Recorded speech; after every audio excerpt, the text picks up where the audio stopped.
eu sou Irlândia e seja bem-vindo e bem-vinda ao nosso canal.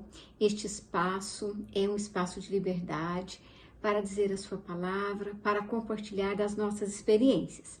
E hoje, dando continuidade ao nosso projeto, A Força da Palavra em Conexões, nós estamos aqui com a Clarissa. A Clarissa, ela é psicóloga e é também palestrante motivacional. Eu tive o privilégio de trabalhar um tempo com a Clarissa e já quero agradecer, Clarissa, por ter aceitado o nosso convite e participar do nosso grupo aqui hoje. Então eu peço para você se inscrever no canal, deixar aqui suas sugestões, seus comentários e ao final deste vídeo nós iremos colocar os contatos da Clarissa e também indicações de leitura. Então, sejam bem-vindos todas e todos. E Clarissa, a palavra é aí com você, tá bom? Bom, gente, então o tema propósito de vida ele é muito abrangente, né? E eu fui meio que tateando por onde eu ia passar. Esse tema surgiu, eu montei um grupo de Telegram e adicionei algumas pessoas por conta própria, sem pedir autorização, e só uma delas saiu. Só mulheres também, não sei por quê. Mas, e nesse grupo eu fui alimentando com informações sobre o propósito de vida, e fui sentindo, fui fazendo meio que enquetes, o que eles achavam, fui fazendo algumas trocas, e me ajudou a configurar melhor o que exatamente sobre propósito de vida eu vou falar, né? E aí a gente pode passar para o segundo slide, que é a pergunta que eu faço para vocês. Se quiser passar para o segundo slide, Irlândia, pode. Você já se perguntou sobre qual é o seu propósito de vida? A menininha está ali pensando, né? Então, é um tema muito subjetivo, né? Ah, propósito, missão, é a mesma coisa? Não, vamos passar para o terceiro slide que eu vou explicar a diferença entre propósito de vida e missão de vida. Propósito de vida é quando a gente responde a pergunta, para que viemos ao mundo? Né? Qual é uma vocação ou um dom que a gente tem que, para alguns, isso veio cedo, uma habilidade excepcional, crianças pianistas que nem se alfabetizaram, por exemplo, né?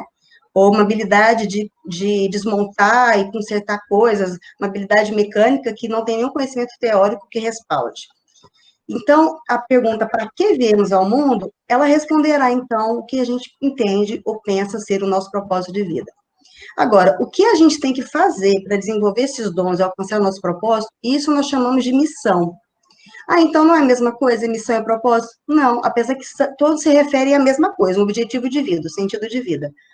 Tá, então, aqui a gente pergunta o que a gente veio fazer ao mundo, e a gente pergunta o que eu preciso fazer, então, para alcançar esse propósito, esse sentido de vida. Podemos passar. Aí eu vou tomar como referencial Deepak Chopra, que é um médico indiano escritor, e ele escreveu um livro muito famoso, que se chama As Sete Leis Espirituais do Sucesso. E eu acho que o que mais me chamou a atenção nas ideias dele é que ele diz que nós devemos ofertar nosso dom ao outro, que isso vai exaltar nosso espírito, e esse é o objetivo final.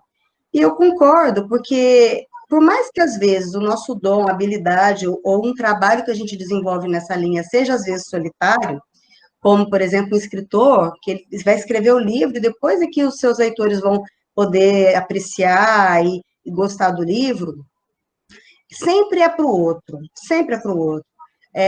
Então, assim, tudo que a gente faz, primeiro, porque a gente se identifica ou gosta, pelo menos a gente espera que sim, pelo menos o propósito de vida tem que ser algo que você goste. Mas a gente faz sempre voltado para alguma coisa e para alguém, né? No meu caso aqui, voltado para vocês, para as pessoas que estão nos assistindo. Então, podemos passar adiante, vamos entender um pouco mais sobre essas 7 leis. A primeira lei é a lei da potencialidade pura, que diz o seguinte: somos consciência pura, estamos no campo de todas as possibilidades e da criatividade infinita. O que quer dizer isso? Todos nós temos potencialidades que já foram, são ou serão desenvolvidas. Só que o Deepak Chopra, ele chama atenção para uma coisa interessante, que ele diz o seguinte: Quanto mais próximos a gente está da nossa essência, do nosso eu espiritual, que ele chama, mais próximo a gente está de encontrar esse caminho, esse sentido. Quanto mais próximo a gente está do externo, da aprovação da sociedade, do reconhecimento das pessoas, mais a gente está voltado ao ego e também às máscaras sociais, entende? Então, assim, nem sempre a gente desenvolve o nosso propósito de vida consciente disso. Porque às vezes as pessoas pensam, meu propósito de vida é fazer o que eu já faço, é ensinar, é trabalhar com números, é trabalhar com pessoas, enfim. Ok, nenhum problema quanto a isso. Você já pode estar já cumprindo o seu propósito de vida, fazendo algo que você já goste. Mas, e é muito difícil isso, não é uma tarefa fácil. Quanto menos a gente depender do exterior, por mais que seja um referencial para nós, e a gente precisa, nós temos a necessidade de reconhecimento, né? Do Marshall, quando ele fala da pirâmide de necessidades, reconhecimento, depois das necessidades básicas, é uma das primeiras. Claro que a gente precisa de reconhecimento do outro e do contato com o outro. A gente não se faz sozinho, né? Mas quanto mais a gente ficar à mercê dessa aprovação e reconhecimento externo, mais distante a gente vai estar da nossa essência, mais voltada ao nosso ego e essas máscaras sociais nós vamos estar também. Então, a lei da potencialidade pura nos diz para sermos autênticos. E quanto mais autênticos nós formos, mais estamos próximos da nossa essência e do nosso eu espiritual. E aí a gente pode desenvolver nossas potencialidades e uma criatividade, como diz o Deepak Chopra, infinita. Coisas que a gente nem imaginava. Bom, a segunda lei, que é a lei da doação, que diz que o universo opera através de trocas dinâmicas, diz o seguinte: aquilo que doamos, recebemos. Se doamos amor, receberemos amor. Se doamos uma hostilidade, agressividade, isso vai voltar, isso vai retornar. Por mais que se pareça com a terceira lei da causa e efeito, a pequena diferença da lei da doação é que ele diz que a doação pode se dar de formas muito simples, muito cotidiana, desde um simples cumprimento a alguém desconhecido na rua, quando você chega em algum local, um supermercado, por exemplo, boa tarde, né? Até mesmo um elogio que você faz a uma pessoa que está precisando tanto daquele elogio naquele momento, até mesmo uma palavra amiga, um apoio, um abraço. Então, não tem nada de complexo na doação. E quando a gente faz de uma maneira verdadeira, isso vai retornar para a gente, mesmo que a gente não espere nada em troca, né? Então, é isso. As trocas dinâmicas acontecem, então, quanto mais nós doarmos coisas boas, mais vamos receber também, em troca e de volta, coisas boas, né? A lei da causa e do efeito, colhemos o que plantamos. Ela também é chamada lei do Dharma, do karma. O que quer dizer isso? A lei do karma diz que tudo que nós passamos na nossa vida, inclusive as adversidades, podem nos ensinar alguma coisa. E dependendo daquilo que a gente está plantando, eu estou plantando competição, egoísmo, eu estou muito ressentida e rancorosa com todas as dificuldades que eu venho passando, essa negatividade, ela vai voltar em forma de alguma consequência. Do contrário, se a gente conseguir aproveitar, tirar um bom proveito das adversidades e dos problemas que nós temos, a gente vai encontrar oportunidades de crescimento também nessas adversidades. É bem aquela coisa se você tem limão, se faça uma limonada. É mais ou menos isso. Podemos passar adiante. Lei do mínimo esforço. A energia se multiplica quando nossas ações são motivadas por amor, harmonia e alegria. Aqui, muitas coisas estão incluídas, tanto no sentido de tudo aquilo que você faz com amor, né, mesmo sem ter em troca, as leis deles são muito, muito interrelacionadas. Você vai encontrar uma energia que vai voltar para você do universo, quanto aquilo que a gente faz com muito amor, a gente nem vê o tempo passar. Aí tem uma regrinha do 20-80, que é o seguinte: quando a gente faz algo que a gente ama, a gente gasta meio que 20% do nosso tempo e rende 80% de tudo que a gente está fazendo. O contrário também é verdadeiro. Quando a gente está fazendo uma atividade que a gente não gosta, o tempo se arrasta e as horas parecem não acontecer, não passar. Então, a lei do mínimo esforço, além disso, que diz tem muita relação com o que eu estou fazendo, que eu gosto ou não, ela também diz uma outra coisa muito interessante. Aceitar as situações e as pessoas como são, tentar abrir mão da necessidade de controle, viver minimamente o que eu vou dizer, na riqueza espiritual. Deepak Chopra, ele disse que a gente não deve se apegar aos bens materiais e também não deve se apegar ao controle dos resultados. Vocês vão ver nas próximas leis como isso vai ficar mais claro. Pode passar. A lei da intenção e do desejo. Inerente a toda intenção e desejo está a mecânica para a sua realização. Aí, essa questão de firmar no resultado final daquilo que você quer alcançar é fundamental. E a gente trabalha muito com técnicas de visualizações, que podem ser usadas tanto no sentido de você alcançar seus objetivos, quero passar no concurso, quero ser promovido, né, por exemplo, quanto às vezes de você superar momentos difíceis. Tem um livro muito bonito, Luiz Hall, Você Pode Curar Sua Vida, Imagens que Curam, aliás, desculpa, Imagens que Curam, que eu já usei muito no meu trabalho, com pacientes que estavam com doenças, câncer, por exemplo, e que as técnicas de, primeiro, relaxamento, através da respiração profunda, para você poder sair do seu estado consciente e entrar no estado subconsciente relaxado de mente, e depois de visualização, imaginando, por exemplo, que as suas células doentes, né, que o câncer está fazendo multiplicar dentro de você, estão sendo combatidas por um raio de luz que está entrando no seu corpo, percorrendo aquele órgão doente, e que isso vai também liberar uma energia de cura. Então, a lei da intenção e do desejo é uma lei que eu gosto muito, porque se você coloca intenção de algo que você deseja muito, deseja cura, desejo algo material que seja, desejo que esse problema se resolva, e aí você imagina o resultado final, e põe muita intenção, muita fé, e mais ainda, se você conseguir visualizar, isso vai acontecer. É bem aquela ideia, aquela frase do universo conspira a favor da sua lenda pessoal, do livro do Paulo Coelho, O Alquimista. Podemos passar. Lei do distanciamento. Desapego do passado e do conhecido para abertura ao novo e as possibilidades da criatividade. Aqui, além do desapego ao passado e do conhecido, que de novo é aquela coisa da gente tentar abrir mão do controle, que a gente não tem controle sobre nada, isso é ilusão, nenhuma certeza. Aqui ele fala também do desapego aos bens materiais e do desapego de tentar ficar esperando que os resultados sejam exatamente como você quer. A visualização, ela imagina, você cria a cena final do resultado, mas o que vai acontecer durante, o Deepak Chopra nos disse para a gente se distanciar, não ficar nesse apego. Ele fala muito da sincronicidade do universo, vamos fazer a nossa parte e vamos aguardar. Então, o distanciamento é um pouco desse desapego do controle. Eu preciso fazer isso, isso, isso. Claro, ninguém vai ficar de braço cruzado esperando as coisas acontecerem.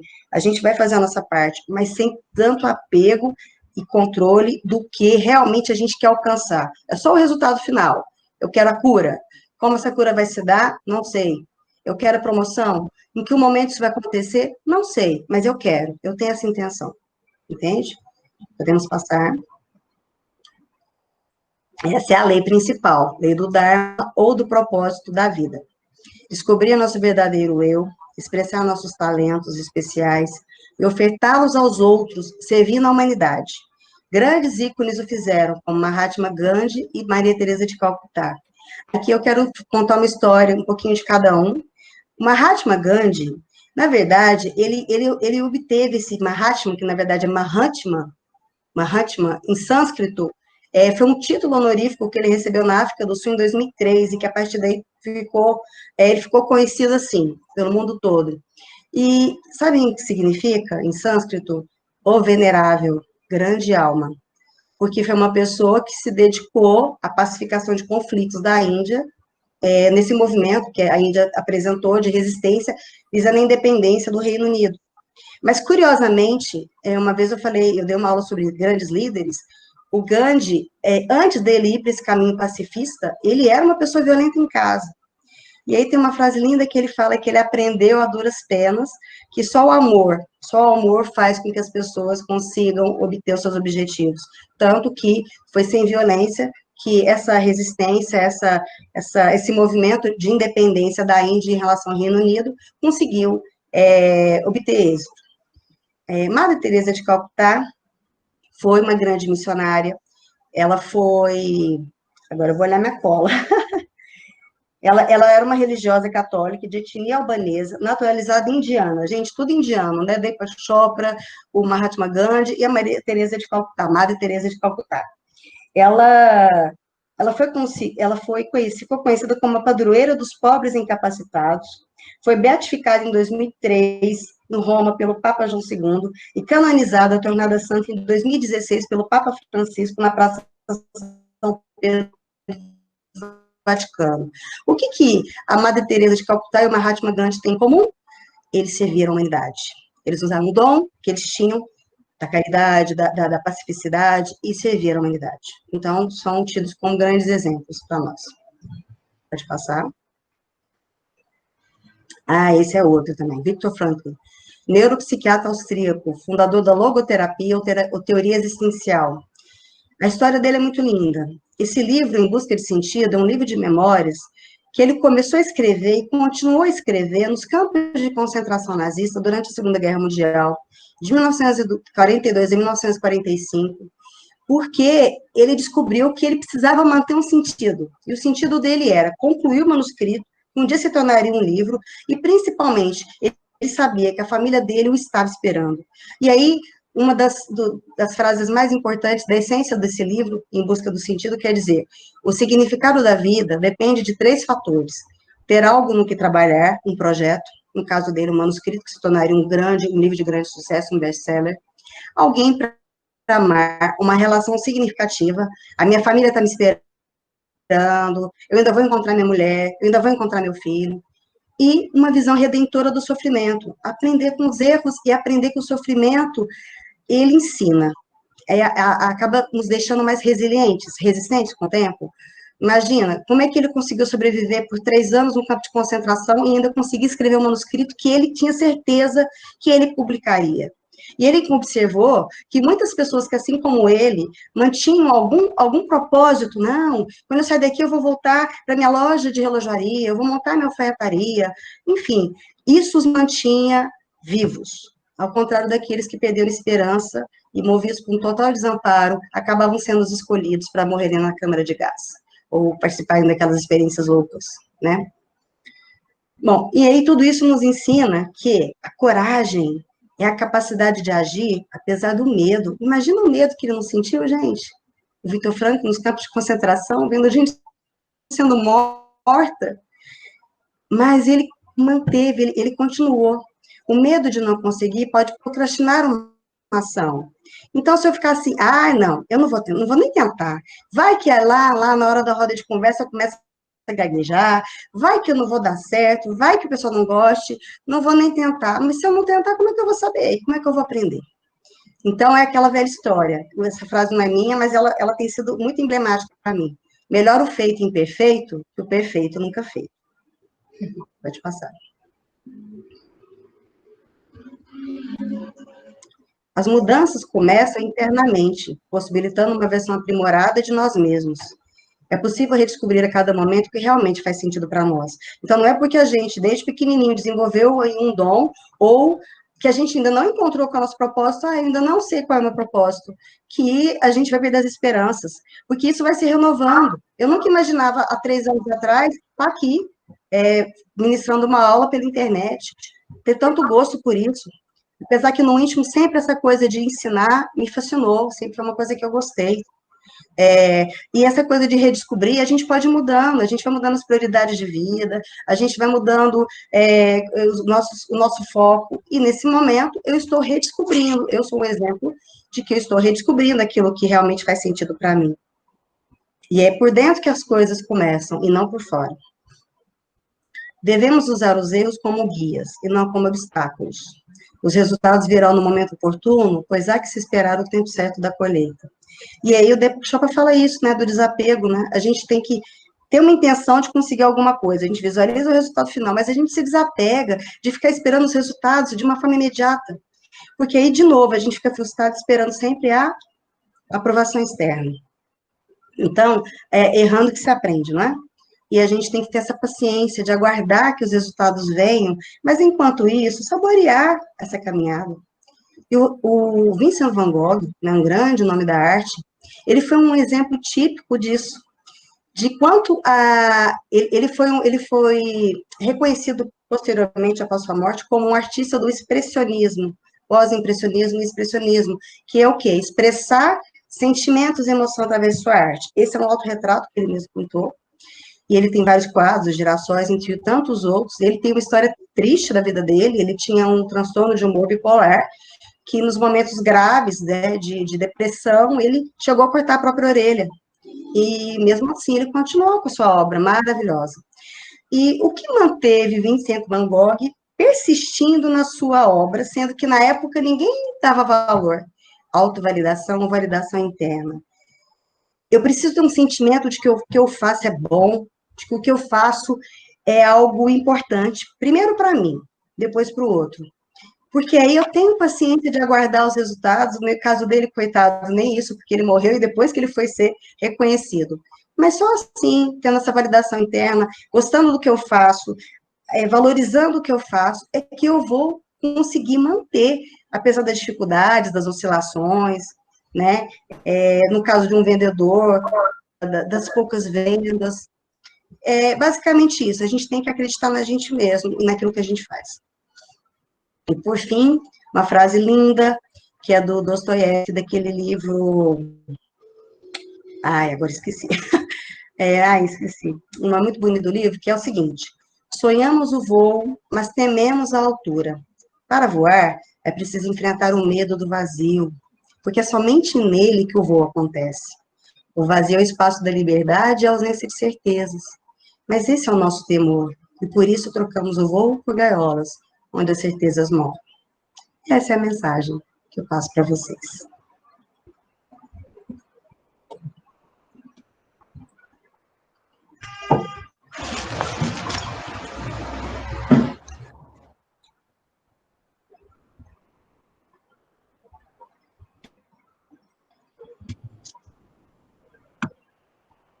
Bom, muito bom, viu, Clarissa? Você trouxe autores, né, com experiências de vida extremamente significativas, e agora nós vamos encerrar esse momento da gravação para a gente abrir para o nosso diálogo, viu?